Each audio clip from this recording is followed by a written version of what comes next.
We have 6-year-olds who are being told they can choose their own gender behind their parents' backs. One of the things that's happening this school year is it's been exposed that there are gender plans where students have a different identity at school and a different name at school than they have at home, and the schools are keeping this secret from the parents.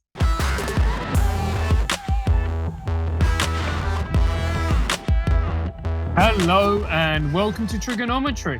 I'm Francis Foster. I'm Konstantin Kisin. And this is a show for you if you want honest conversations with fascinating people. Our brilliant guest today is from the Foundation for Individual Rights in Education, who is the author of Indoctrinate, How Politicized Classrooms Harm Kids and Ruin Our Schools, and What We Can Do About It. Bonnie Snyder, welcome to TRIGGERnometry. Welcome. Thank you for having me. This is great. It's a pleasure to have you on the show. Listen, before we get into talking about all of this stuff, please tell everybody, who are you? How are you where you are? What has been the journey through life that brings you to be sitting here talking to us about all of this?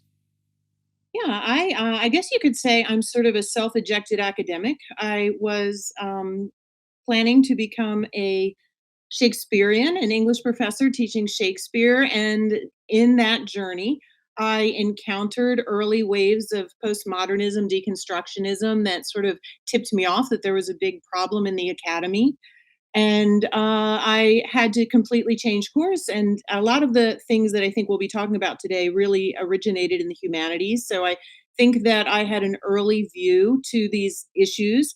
And then I ended up becoming a doctor of higher ed administration, specifically to confront the problems I saw in the academy. And I did not succeed in being hired because I think that there are ideological litmus tests that are imposed in the academy. And I always knew the right answer to the questions they were asking, but I chose to answer honestly. And so I ended up being an adjunct for a number of years, which actually was fine. And I learned a lot on that journey. But ultimately, I found my way to the Foundation for Individual Rights in Education, where we defend free speech and a lot of the Enlightenment values that I think are under threat today. And one of the things for us in the UK, we are starting to see a few hints of the stuff that you talk about bleeding through into our schools. So I actually got a message from a friend saying that at my old school, they're now demanding that staff you put their pronouns in their emails or announce them at the beginning of classes and all of this type of thing. Give us the broader picture. Like when we talk about people, use words like indoctrination and postmodernism, like what is happening in American schools? Oh, gosh, there's a lot of things going on. I think that I would say right now, it kind of depends when you ask that question. Right now, I would say that we're seeing the importation of an alternate morality into our classrooms without agreement from the public. We're seeing a lot of deception being used, parents being kept in the dark, which obviously now that things are coming to light and being exposed has raised a lot of legitimate anger, righteous anger.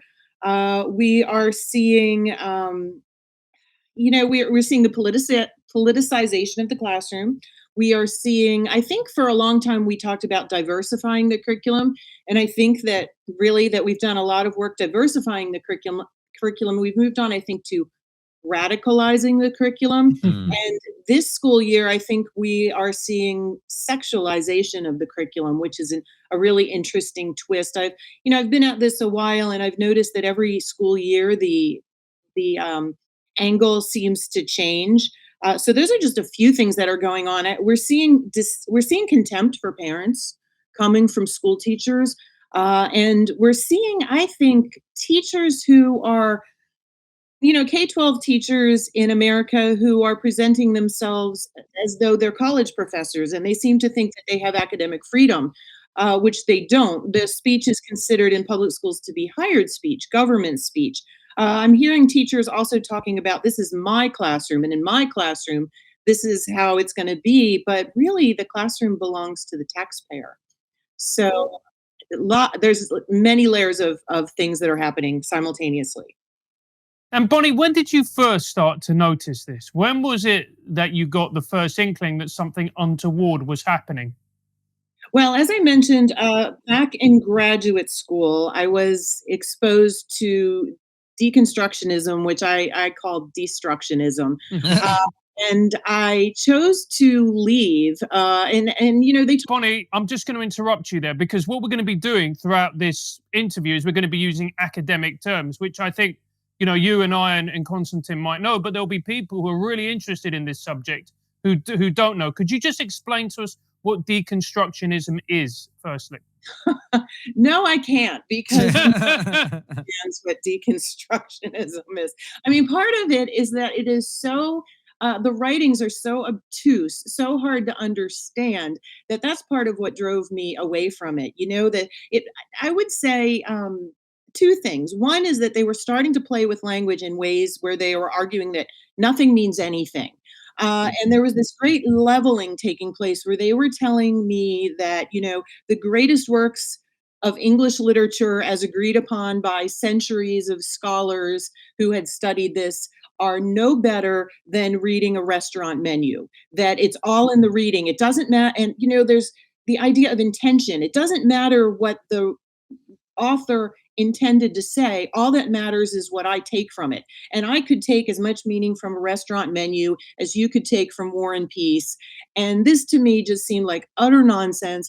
I went to my advisors and I said, look, I don't even know what to say. And the interesting thing was that the faculty where I was completely dispirited. Like you just looked at them and the light had gone out of their eyes. These were like soulless zombies walking around who had completely given up, who were just going through the motions. And I looked at them and I was like, I don't want to do this anymore because literature is supposed to be uplifting. It's supposed to speak to these transcendent issues. So uh, so that aside, I recognize I could say more about that. I mean, one thing they said to me, which I think is relevant, is they said, "Well, we're just deconstructing the canon, the literary canon, these books that you know students read over and over again, year after year." And I said, "Well, that's interesting for you, but can I first learn the canon before I do?" Because I think that that's an interesting activity for one generation of scholars who have already had the classical training.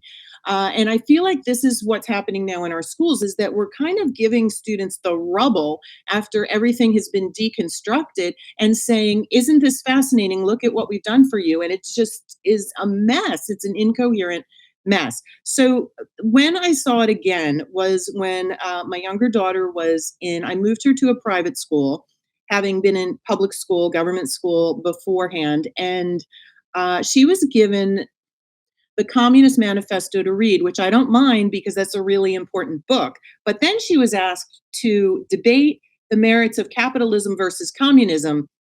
They were given nothing to read on capitalism. And her class concluded that communism is a better system than capitalism. Well, It, 8-year-olds would do that. Yeah. Yeah. these were 10th graders, as a matter of fact. Yeah. And some of these kids in this class actually literally had parents who own a factory, which I find hilarious. They live of production. But they know what they're supposed to say to get through with it. And Right. what really bothered me was when I confronted them, they lied to me, which is a whole other level. And there's a lot of lying going on, which is a very Marxist tactic. And I often point out, I probably can find it. I bet I can pull this out. Um, when I was an undergrad, I went to Harvard and I was assigned one book more than once. There was only one book I was assigned multiple times, and that was the Communist Manifesto. I was assigned it 6 times, and which I find hilarious. And all I can say is I know it when I see it because I've been exposed to it. And just as a curious aside, why were you assigned the Communist Manifesto 6 times? Was it because they were trying to get you to understand how terrible this ideology was? Good question. I'm not sure why I was assigned it 6 times. I did take some Russian history, so those I understand because it was the height of the Cold War. So in that sense, I did study with Richard Pipes, who was an advisor to Reagan, I believe. And so I think a couple of times it was to get me to understand how pernicious this ideology can be. But then I was an English major. I wasn't, a politics major. I think it is considered fundamental to tearing apart literature. That's what I think. I don't even know. I would look at it and I'd be like, "You've got to be kidding! There it is on my reading list again." And I it is a central part of critical theory, which is rampant throughout all of academia now. It's found its way to secondary schools, pre-college, and it's basically about taking whatever's in the center, pushing it to the margins, and putting something else to the center. So I think it's a way of reading and looking at everything. So we've got critical theory and critical race theory. It ties into that in particular. Now, from my understanding of critical race theory, it started off in the 1970s. It was posited as a theory in the 1970s in universities. Why has it suddenly gone from a university or college setting and bled right the way through into primary schools? Is what people have told me in the US. Right. I think I would call it downward drift. I think that things from the academy it really, I think, started in law schools. I think Derek Bell at Harvard, as a way of, identifying certain laws that have a disparate impact, which seems like a legitimate line of inquiry. But then it became extrapolated to all of these other fields, and a very useful tool, I think, for dismantling anything that some people want dismantled. We have in America what are known as ed schools, education schools, and they tend at this point to be monocultures. I had to get certain training to become a K-12 teacher. I was certified as an English teacher and as a guidance counselor, a counselor. Um, and luckily I didn't completely bypass the ed schools, but I didn't as an undergrad go to study that. And so now it's in the ed schools and these teachers are trained in it.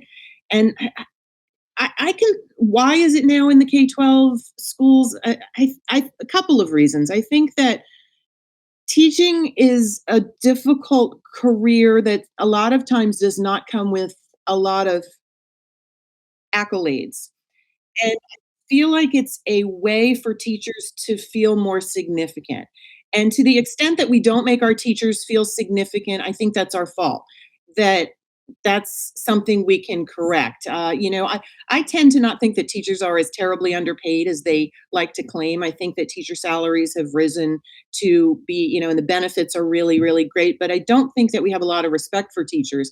I sense a coming apart in our society between teachers and parents, between Charles Murray wrote a book called Coming Apart.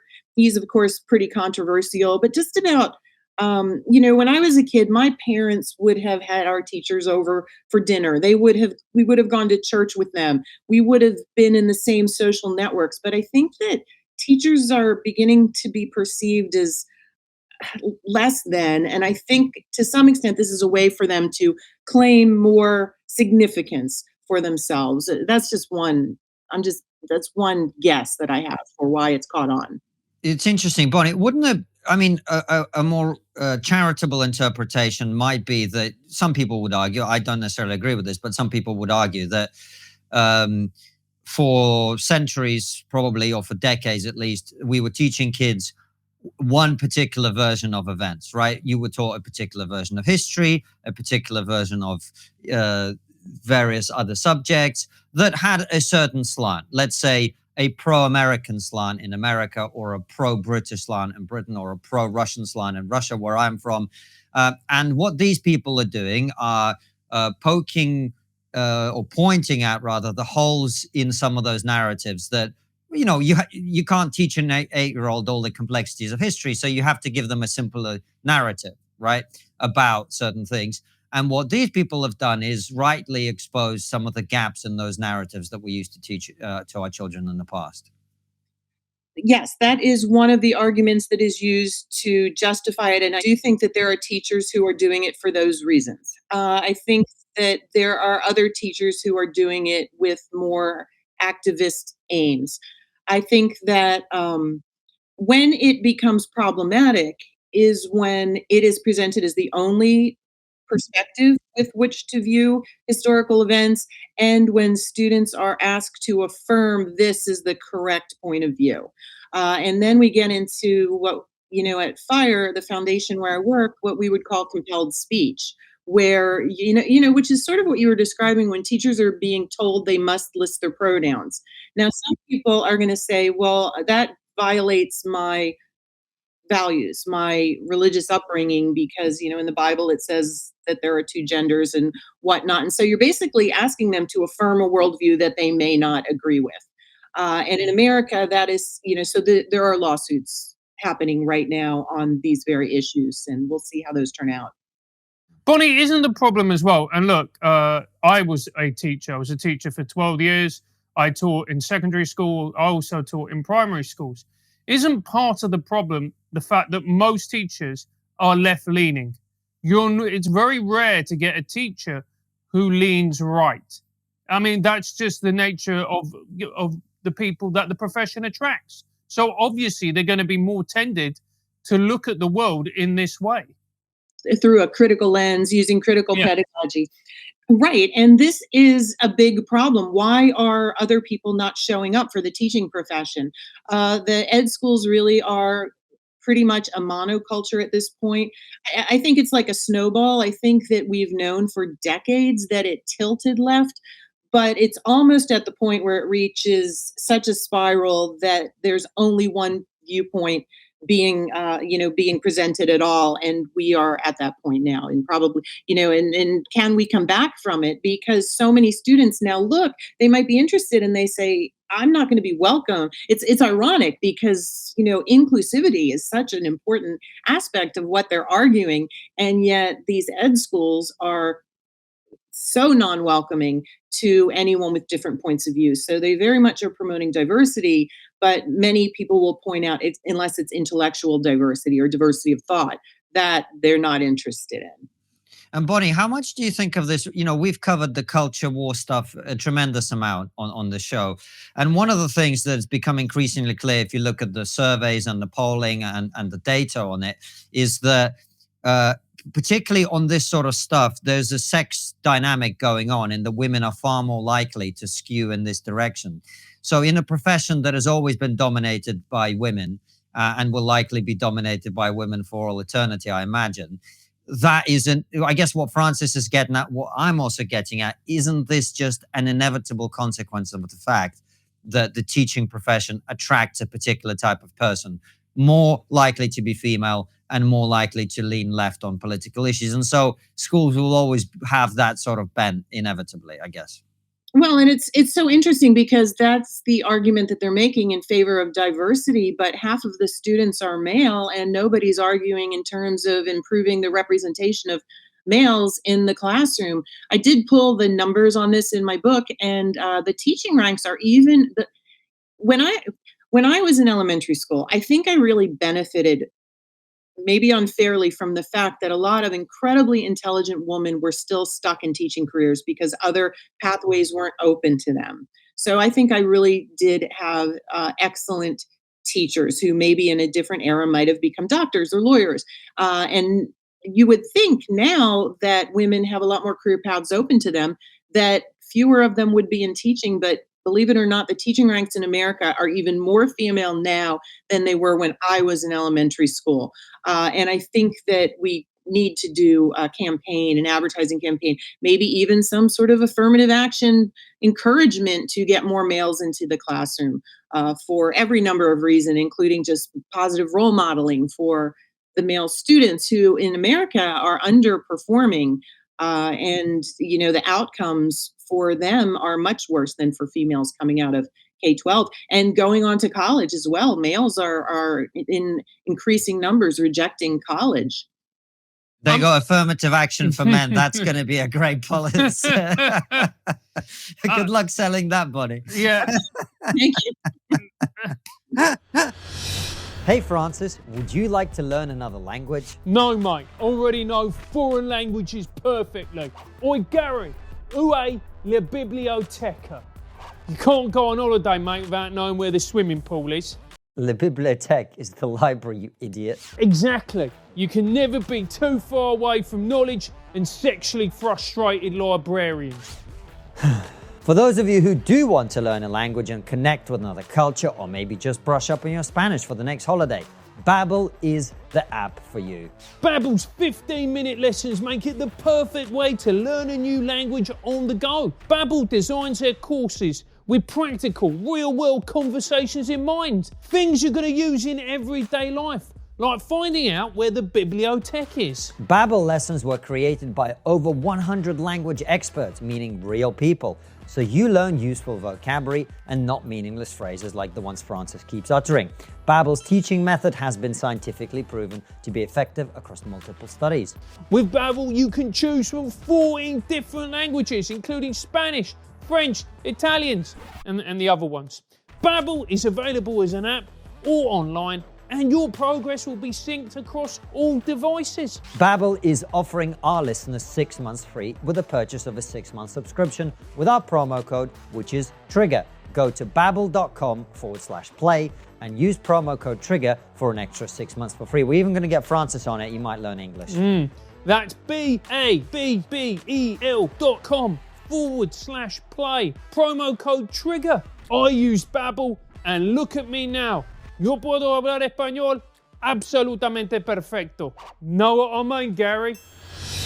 I think the problem is, Bonnie, and this comes from experience, the fact that teaching isn't a very good job anymore. Let's just call it what it is.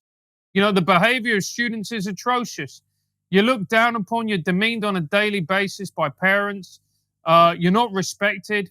I mean, the pay, I would push back. The pay, I can only talk from a UK perspective, hasn't gone up in years. It's naturally going to attract these sorts of people because you look at it from an outsider point of view. If you're in the center or maybe in the center right, and you want to make money, you want to have a successful career, you look at teaching, you think, well, why would I get involved in it? Quite rightly, in my opinion, as someone who's experienced it. Right. Well, I mean, my husband and I have been in academia, in education for pretty much our whole careers, and he is a professor. He's likely to retire soon. And yeah, I mean, the demands have increased to an intolerable level. The student misbehavior has increased.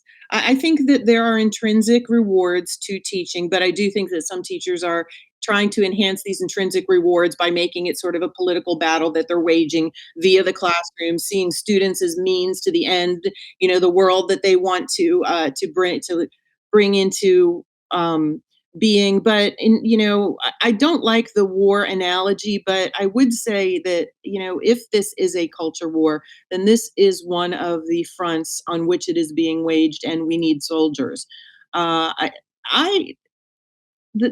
I will say in America, the benefits for teachers are quite good, and there are still pensions and things that aren't available in other careers. So I hope people will consider it. And I hope that, you know, the families, I get discouraged when I talk to families who are very angry about what's going on in their children's schools. And I'm starting to say to people, well, would you encourage your children to become teachers? And they sort of scoff at me. And I'm like, well, as long as we, you know, abandon the field, then this is what we're going to get. So if you really care about the principles that undergird this country, and it's not just this country, I would argue it's Western civilization, then we probably need to, I hesitate to say take up arms, but, you know, man the stations and show up. We have to show up and account and stand up for what we believe in.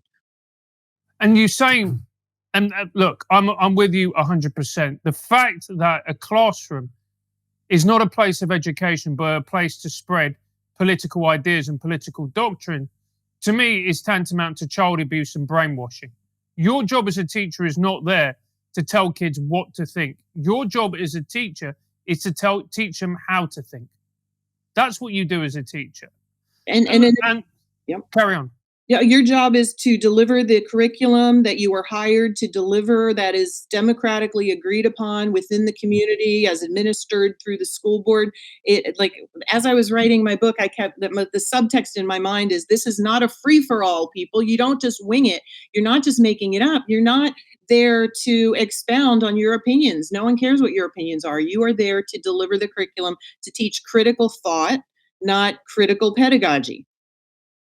But let me push back on what Francis said, because a lot of people might say, well, yeah, you say that, you know, education is supposed to be about teaching kids how to think. But that's not really what happens in the school. What happens in the school is you sit down and you get told what the right version of this particular event is, or what the right interpretation of a particular historical period is, or why these people did this, or why. And there's plenty of other ways of looking at that same thing. I'm a huge fan of history, and I read a lot about history. A lot of the stuff that I was taught in school was complete rubbish, right? And not only that, not only was it rubbish, but it also skewed in a particular direction. So isn't it not, I mean, I would argue, and this is where I might agree with some of the people on that side, is we've always been indoctrinating kids. We just were indoctrinating them with a particular vision. And now we don't like the fact that people are indoctrinating with a different vision that we don't like. Now, I personally don't like the version that they're being indoctrinated with now either. I'm just saying, can we honestly pretend that there was this golden age of education where it was all neutral and there was no indoctrination going on, and suddenly now kids are being indoctrinated? Isn't it more a case of like, we just don't like the fact that they're being indoctrinated with values that we would consider antithetical to our civilization? But it's, I think, probably unfair to pretend they weren't being indoctrinated before. Yeah, I mean, school is always about instilling the agreed upon values of the community. Right. What's interesting now is that I think that they're teaching kids to tear down the society in which is which is why you're seeing parents showing up in en masse at school board meetings, and some of them have gotten a little bit out of hand. And I think that the crucial difference, though, is the role of dissent, and the ability to speak back to the narrative that you are talking about, because these are not religious schools. And it's almost like this is being taught as though it's a state religion. In fact, some people are starting to say that the way to rein this in is to have it declared a state religion, because this ideology does have some religious aspects to it, and to say, well, in America, we don't have a state religion that is being taught in our schools, which has been the subject of many court cases. And even the Pledge of Allegiance, which is a rather quaint but somewhat strange American tradition where we stand up and say a pledge to the flag, has been pushed back against via Jehovah's Witnesses. And there's a very eloquent court case, West Virginia versus Barnett, where they say that if there's any fixed star in our Constitution, it's that no authority, high or low, shall prescribe what shall be orthodox. So in America, we've traditionally left room for the eccentric dissenter to be left alone, to have their space, to say their piece. And I like to say, when I was a teacher, like, for example, I had to teach some evolution, and occasionally I would have, or I thought I might have some fundamentalist students in the class. And I would just jokingly say, I'm going to go over this. It's in the curriculum. I said, you don't have to believe it, but it's going to be on the test. You got to know it.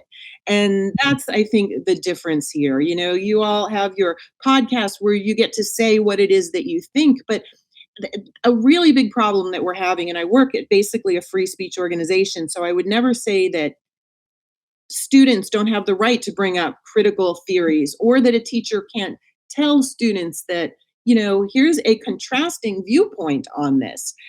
But to present it positively as though it is, fundamentally the right view to adopt is misguided. And that's where it veers into inculcating a doctrine, which is exactly what indoctrination is. Bonnie, we've been talking back and forth and it's been fascinating, but I'm sure there's lots of people who are listening to this who are thinking, well, just give me some examples. What actually are you talking about when you're talking about indoctrination, for example? Because, that's a very big word. That has serious connotations to it. Yeah, we keep lists so that I can keep up on it. And, there are several lawsuits that are proceeding right now in the United States. Um, I mean, some examples, I have a lot of examples of lying, where lessons are being kept secret from parents, and it's been documented. For example, in Missouri, there was a school administrator who told district teachers to create fake lesson plans and post them online so that they wouldn't have to receive any questions from parents about what was actually going on in the classroom. And Uh, what was actually going on, Bonnie? This is, I think, what Francis is getting at is, what are the kids actually being taught? okay, so we have 6-year-olds who are being told they can choose their own gender behind their parents' backs. One of the things that's happening this school year is it's been exposed that there are gender plans where students have a different identity at school and a different name at school than they have at home, and the schools are keeping this secret from the parents. 6-year-old. All ages in terms of the secretive gender plans. So, yeah, children in 1st grade being this is the sexualized stuff that I'm looking at right now. Children in 1st grade being taught about masturbation. There's been a lot of uproar this year about books, which I know it sounds like book burnings, but just age of inappropriate books that depict sex between an adult and a minor. We had a Bonnie, teacher. can I just interrupt you there? So, part of when you train as a teacher in the UK, you get taught about something called safeguarding. And safeguarding is where it's about the welfare of children. And in that, you get taught about grooming. That is an example of grooming, is where you take somebody who is not sexually mature, who is a child, a very young child, has no concepts about sex and procreation, all the rest of it, and you teach them about masturbation. That, to me, it's vile. Yeah, and if you're interested in that, James Lindsay has done 3 podcasts on our groomer schools that I would recommend people take a look at. It's very upsetting, and it really, it is according to him, and he's done a deep dive into the readings, is intended to really divide parent from child, which is a very vile aspect of it. There are classes where they are shaming and labeling students according to their skin color. There have been classes where students have been divided according to skin color. And, this violates civil rights laws that we have in the United States. One of the weird examples that came to me in my job was a student. We've had a couple of walkouts in the United States. This one was over gun control, wanting gun control, and it was supposed to be students walking out in favor of gun control voluntarily and then taking the consequences. But in this case, the administrators decided this is a great idea. We're going to walk out too, and everyone has to come with us. And it was a student who said, "But I don't agree with this. I believe in the Second Amendment and gun rights, and I don't want to be forced to walk around in favor of forced activism promoting something I disagree with." And so I told him to tell them that, and so their solution was that he could stand in the middle of the track while the entire school would walk in a circle around him, because that was what they had planned anyway. And so I told him to go to his guidance counselor, and the guidance counselor put an end to that. But we do have curricula that have been designed by outside organizations. For example, Black Lives Matter is one. 1619 Project is another. Teaching Southern Poverty Law Center's Teaching for Tolerance. I think it's now called Teaching for Justice. And they have lessons that have raised a number of concerns.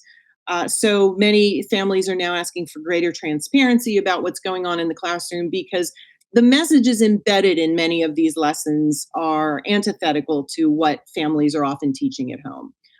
But Bonnie, why is it that you have outside organizations dictating what is and what isn't taught in a classroom and how it should be taught? I don't understand that. They have no place in the classroom. Right. Well, they're not dictating it. These are supplemental lessons that teachers adopt voluntarily. And then my question is, well, where's the supervision? Where's the department head? Where is the principal? Where is the curriculum staff at the district level and the school board? So this is that my classroom thing that's happening. But yeah, I mean, I thought teachers were supposed to, for the most part, create their own lesson plans.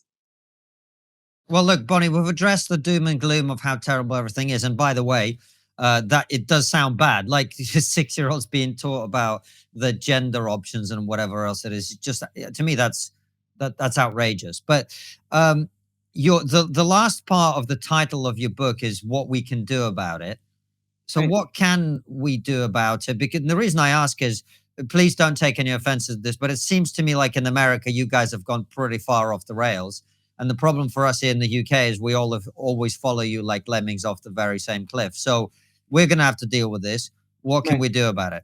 Yeah, I do think that we are probably the most advanced case of I guess woke infiltration into our schools. Well, I think that transparency is essential. Sunlight, they say, is the best disinfectant, and so if teachers are trying to hide something from you, that's never a good sign. I think that there needs to be coordination and camaraderie between parents. They should be working together. There's this concept of in loco parentis, where teachers are supposed to act in the place of the parents. But they have really been improvising lately. My joke about that is that they put the loco in loco parentis. I mean, obviously, I would recommend reading the book and sharing the reasons that I detail, and I pulled lots of research on why this is not healthy for students, why this does not amount to a substantive, rigorous, effective education. But I was thinking about this right before we got on, and I think there are four ways of addressing it. There are the legal legislative means of responding to this, there are bureaucratic means, but ultimately, this comes down to really a cultural problem. We have, and then there are academic means. We need to get better or more people in the classroom to balance what's going on so that teachers who think this is a good idea need to hear the counter arguments. Um, in America, we have the strongest free speech protections in the world, but those don't really mean anything if you're afraid to use them. And what's happening is that students are shaming other students because they're learning that there's one view that is the preferred view and other views merit derision and ostracism. And ironically, when my kids were in school, they're in their 20s now, we had a flurry of really, the biggest problem back then was this anti-bullying program, which probably sounds good. In theory, it should be good, but it was very poorly implemented, and they really kind of trained students to demand that they should never, ever feel any discomfort. And if they ever do, they should run to an authority figure and demand that somebody redress this grievance. And they sort of learn to exaggerate anything that happens, whereas we were trained in my generation more to just tough luck, stand up for yourself, get over it, shake it off. Maybe there's a middle ground between those two perspectives, but students are bullying other students now, I think, with the permission and encouragement of some of the teachers. And some of what's going on is that teachers are, shaming, labeling, isolating, and I would argue in some cases bullying students, which is really, really uncalled for and unhelpful. And so, I think we can do better than that.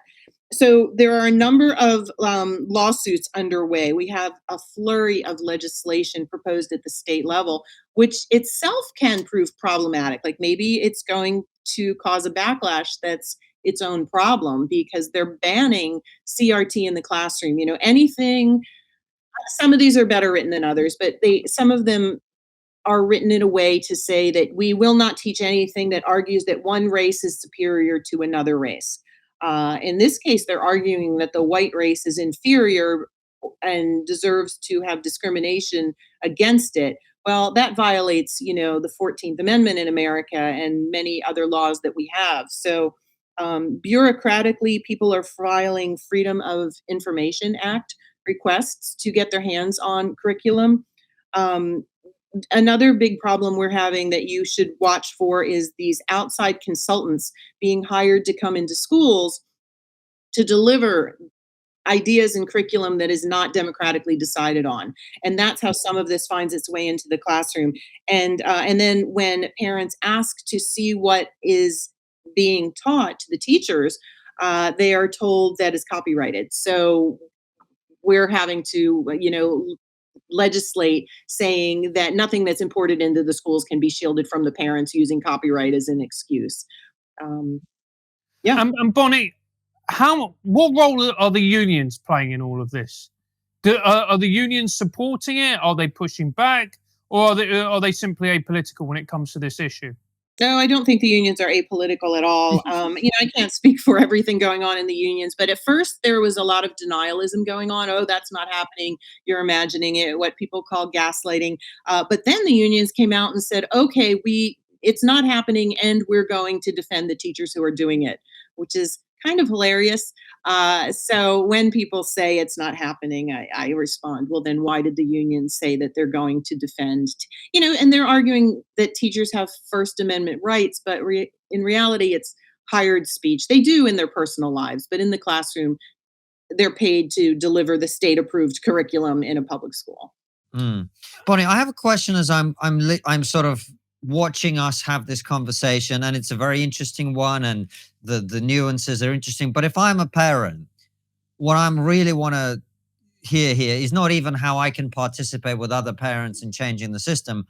What I'd be interested in is like, what the hell do I do with my kids right now to avoid having them in a situation where they're being taught about, sex at the age of 6 and being put on some kind of gender part, whatever this craziness is.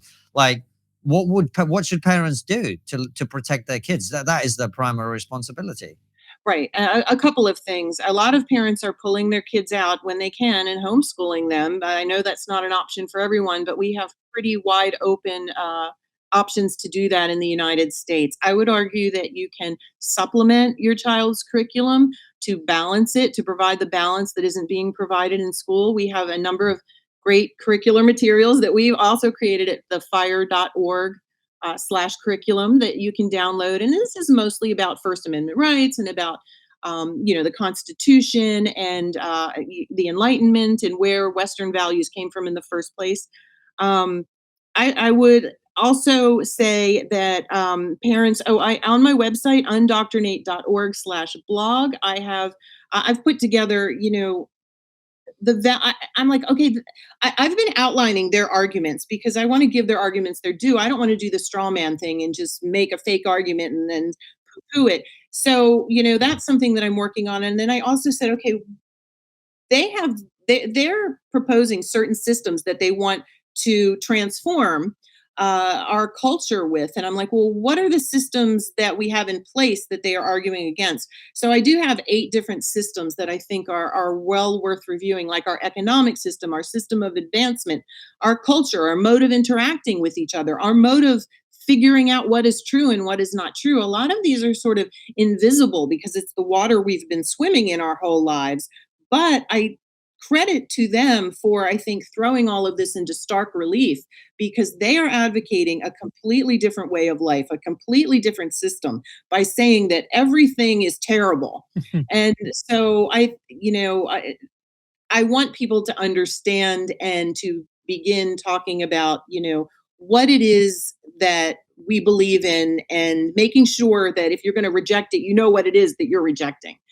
Because I think it's like deconstructing the canon. I think our kids are not being told what's great about our way of life. And that's what I'd like to tell parents that we need to start doing. Hey Francis, do you like coffee? No, mate, I like tea because tea's British. It's as British as kebabs and St. George. Tea's from India and China, kebabs are from the Middle East, and St. George was Turkish. Doesn't matter, mate. He became British after we smashed the crap out of that lizard. That's what happens when you look at someone's bird during a night out. Good to know. Well, for those of you who have a more sophisticated palate than Francis, i.e. every single one of you, if you enjoy coffee, then you have to check out Pact Coffee. Pact Coffee are an award-winning specialist coffee delivery company. They have 100% specialty grade coffee, freshly roasted to perfection for your order and ground just moments before it's shipped. There are over 15 different coffees on the menu at any given time to choose from, including Great Taste, 2020 and 2021 winners. Pact Coffee buys its coffee direct from farmers and cuts out steps in the supply chain, paying on average 65% above the fair trade base price, ensuring farmers are actually making a profit and can reinvest in their farms to produce even more delicious coffee. Tell your vegan mates about Pact, it'll impress them massively. You can plan exactly how you want your coffee and when it's delivered to you. It's not your typical subscription that comes on the first of every month or every Wednesday, you can get coffee whenever you want, at whatever frequency you want, and you can pause, cancel, or change your plan anytime online. Make a pact to make better coffee. We'll help you get started with a free V60 kit worth £11 and 40 free filters with your first order. Go to pactcoffee.com, that is P-A-C-T coffee.com. Create a flexible coffee subscription. Enter the code TRIGGER at checkout and get a free brewing kit when you create your subscription plan with Pact Coffee and get specialty coffee through your letterbox. Don't wait! Go to pactcoffee.com, use the code TRIGGER, and create your coffee subscription. The code is valid when you create a Pact Coffee plan. And Bonnie, do you think the solution is for people to set up their own schools, for there to be more freedom to do that, and as a result of that, they become more successful because they're focusing on more traditional things when it comes to education, like reading, writing, etc.? Because I was reading about a lot of your public schools, and to me, it sounds like a large part of them are simply not fit for purpose when you see people graduating from them unable to read or write. People are talking about starting new schools. We do have something called charter schools where you can set up a school with its own charter where it has a specific mission. And some of these are, the mission is to transmit traditional values. I don't think they can be religious, but they have a specific purpose and they are freed from some of the restrictions of traditional public schools. It's hard, you can't wave a wand and have a school appear instantly. I hear from many parents who are asking that exact question right now.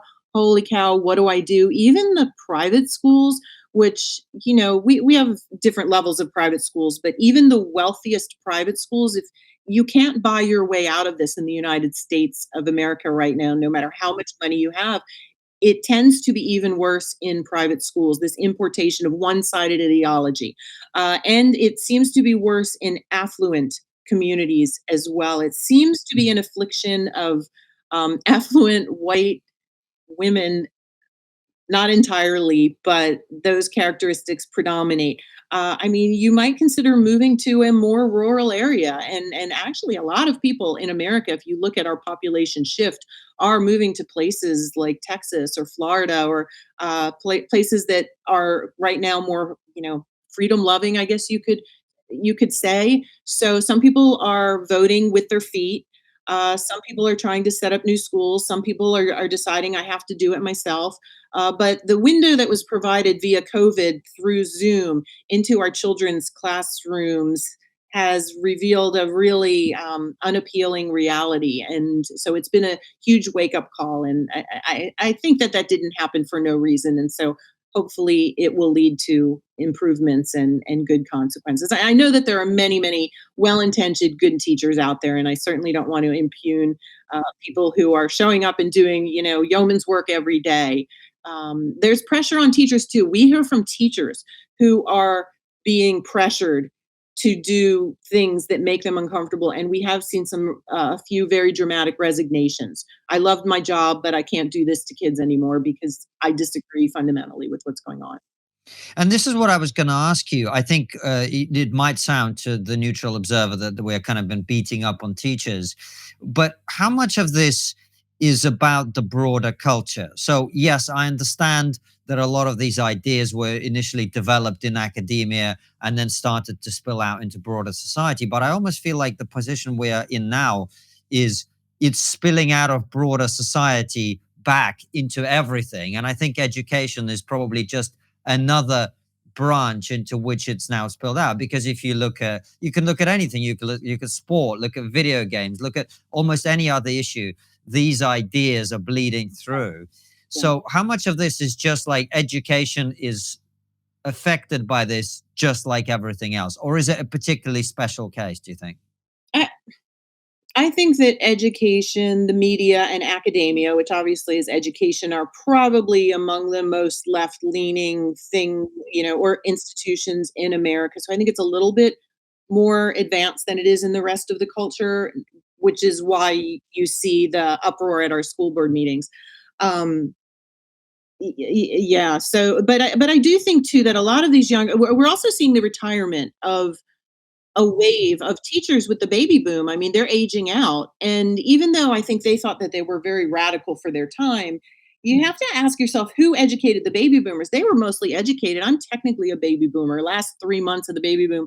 And I was educated, I realize now, mostly by people who fought in World War II, a very patriotic generation. And so that is definitely part of my ethos, part of, how I look at the world. Whereas this generation is really educated largely by baby boomers who were radical. So we have a wave of younger teachers coming in, and I think part of it is the deficit in how they themselves were educated. So I sympathize with the deficiencies I think that they received in their own education. And I think we need to help them to be better teachers. And Bonnie, we've spoken a lot about the education, we've spoken about teachers, we've spoken about systems, but we haven't really discussed what has been the impact on children, Mm. because that's the most important thing Right. with this issue, the kids. Right. So apparently, is some research showing that things like ethnic studies, which is one form that this takes, I'm hearing is good for students, um, which is concerning, but it also speaks to the fact that in academia, we have very few professors, ed professors, who are looking at questions from the other point of view. So the need to conduct research, there's not much evidence on that, I guess is what I would say. It's very difficult to conduct research on children. You have to get their parents' permission. There's all sorts of ethical guidelines that have to be followed. So there is a dearth of evidence. It's mostly anecdotal at this point. I think that kids, I mean, how many kids can articulate what's wrong with their own education? In elementary school, virtually none.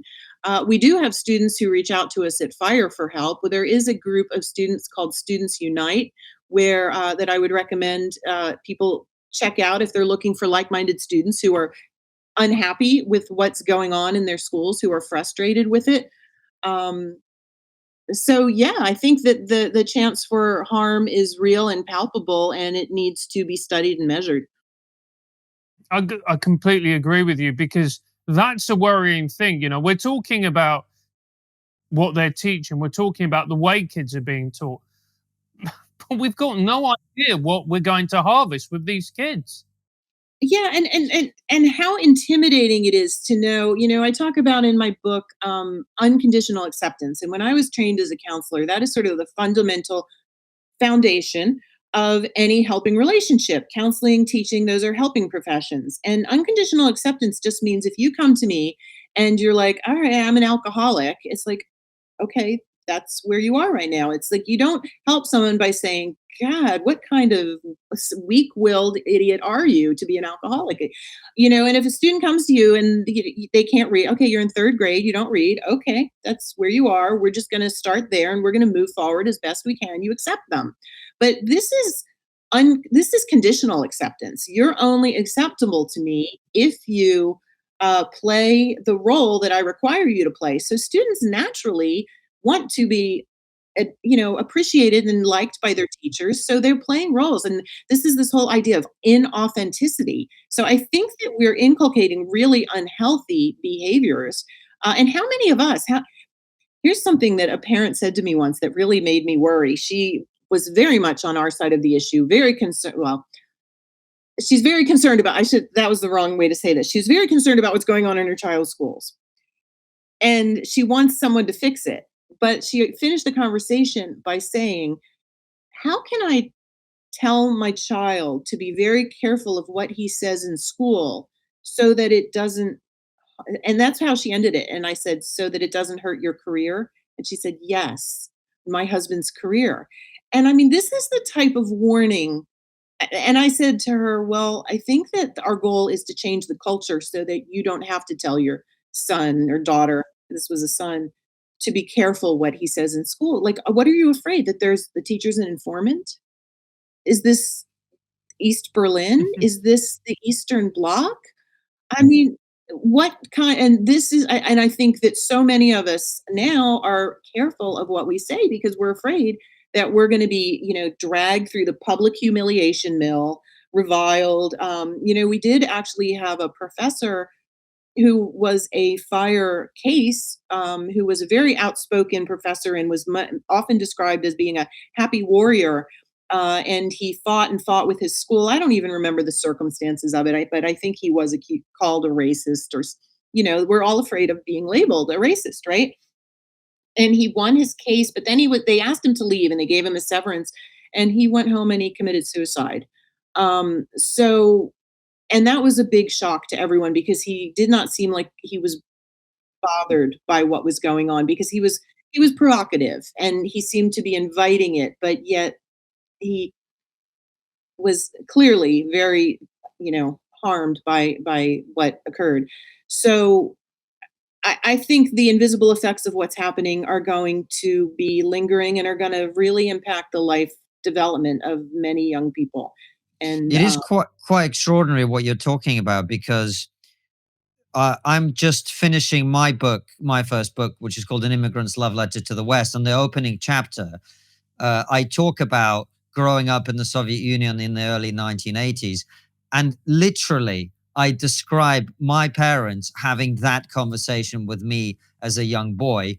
When you go to school, you must not repeat the things that we talk about at home. That word for word, that was the conversation. So to sit here in 2022 and to be discussing America and parents thinking about what will happen to their careers if their child says the wrong thing at school. To me, that is an extraordinary transformation of a country that we traditionally associate with, as you say, the strongest free speech protections in the world. And yet you now have children and parents afraid of wrong think and wrong speak in public. isn't it How's this happened? It reminds me of that metaphor. Have you ever heard about how if you catch crabs, you don't even have to put a lid on them? Because if you catch one crab and you throw it in a bucket, he can't climb out. But if you catch three or four crabs, they could easily climb out. But the problem is that the other crabs will pull him back in. So you just keep catching them and there's no lid required. And I think it's that same analogy. It's a cultural problem. And I think that it's invisible and yet oppressive, and I think people are waking up and shaking it off one by one, but I promise you that there are networks of people talking privately, saying truths that they believe are truths that they will not say publicly, and looking for trusted, allies, to use that war metaphor again, to help them in this fight. But I do take heart because I think that what really happened last year is that, like, I've been trying to warn about this for when I pulled my daughter out of her school over the lying, and that was 11 years ago. So I've really been trying to bring attention to this for over a decade now. And last year was the year when, the sheet was pulled off and everything was revealed. And so my theme this year is the cat's out of the bag. Now what do we do about it? And anybody at this point who says it's not happening in America anyway is really behind where the majority of people are now. It's like, okay, it is happening. And so now we're hearing, okay, it is happening and it's good that it's happening, which is fine. That's what some people think. And then other people can say, at least we're having the same conversation now, about what's going on. And are you optimistic? You mentioned the lawsuits. I imagine that at the end of the day, yes, it's a cultural problem, but partly cultural problems often get resolved through landmark legal decisions, right? Are you expecting to see that happen over the next year or so? I think so. We have a couple of cases. One is that people are watching closely is in Nevada. This is a biracial boy. The mother is Black and the father was white. The father's deceased, and he was told to confess his white privilege in class, and he refused and was threatened with failure. So, you've got harm, and this case kind of runs the table on every law that can be invoked, and it also has the um, very sympathetic appearance of, because it's happening to a lot of people who do not fit into the BIPOC category that supposedly these people are trying to protect. His appearance is white, but he's biracial, and so it's a very interesting case. Um, so yeah, I think we're going to have some legal decisions, and I think and actually, quite a few teachers have lost their jobs over going too far, and I don't think enough attention has been brought to that. One example is the so-called Antifa teacher who was caught on camera bragging about. He says, "I have 180 days to turn these kids into revolutionaries," and he was offering them extra credit to go to protests and rallies and things like that. So when it was exposed that he was using his class to radicalize students, he was fired. So I have multiple examples of teachers who have lost their jobs for exceeding the boundaries of what they were hired to do. Um, so little by little, I think improvements are being made, but this problem has been with us. I know you had said, critical race theory. I guess 1970. That's pretty accurate. I think the real origins probably go back as far as the 1930s. Specifically in America, Teachers College, Columbia, with the Frankfurt School and Antonio Gramsci, who really sort of was trying to bring about the cultural revolution. They could never understand why the worldwide revolution hadn't happened with this. The Soviet Union, yeah, we're off to a great start there, and everyone else is pursued, right?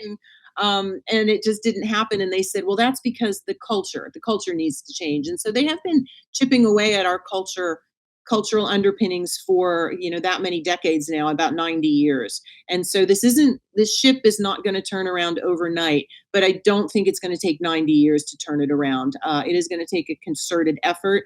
We do have a number of very concerned organizations, foundations, donors who are coming forward to say, we see what's going on now. We definitely want to turn this around. And that's not to say that we want to go back to just this one happy-go-lucky 1950s positive, view of everything. But my view is we need to restore balance and we need to uphold standards. That's another front where they're sort of saying, get rid of grades, let's get rid of testing, and because it's not fair to say that some kids are smarter than other kids, and the great leveling again. And so balance and upholding standards, I think, is the path forward. Bonnie, I couldn't agree with you more. That is music to my ears. It's been a wonderful interview. Our final question is always the same. It's, what's the one thing we're not talking about, but we really should be? I already alluded to this. We need to stop talking about, I would like to, I've been talking about critical race theory for a long time. I'm ready to stop talking about critical race theory and start talking about what is awesome about Western civilization and everything it has to recommend it. We've critiqued it enough. We've critiqued it so much that nobody even can articulate what it is anymore. So I want to start and encourage others to start extolling the virtues of Western civilization. We're not perfect, but we are, as Winston Churchill said, compared to what? It's the worst system except for everything else. All right. Well, I'll send you my book when it's out then, because that's exactly what it's about. Bonnie, thank you so much. We're going to ask you a couple of questions for our locals. But in the meantime, if people want to check out some of the resources you mentioned or follow FIRE's work, what's the best place to follow up on this conversation if people want to do that? Yeah, please visit thefire.org/K12 to see all of the materials we have. We're nonpartisan, nonprofit. And I have a site, undoctrinate.org, where you can check me out as well. Fantastic. Please do that. And of course, if you've enjoyed this interview, or even if you haven't, we've got more coming for you in the next few days and weeks. The interviews always go out on a Wednesday at Sunday and Sunday at 7 p.m. And we've got the Raw shows on Thursday, Friday, and Saturday as well. So we will see you very soon. And for those of you who like your trigonometry on the go, it's also available as a podcast. Take care and see you soon, guys. How do you think the damage done to children during the pandemic, through the wearing of masks, loss of education, loss of in-person opportunities as well, how will that damage manifest itself in later life, do you think? Oh, wow.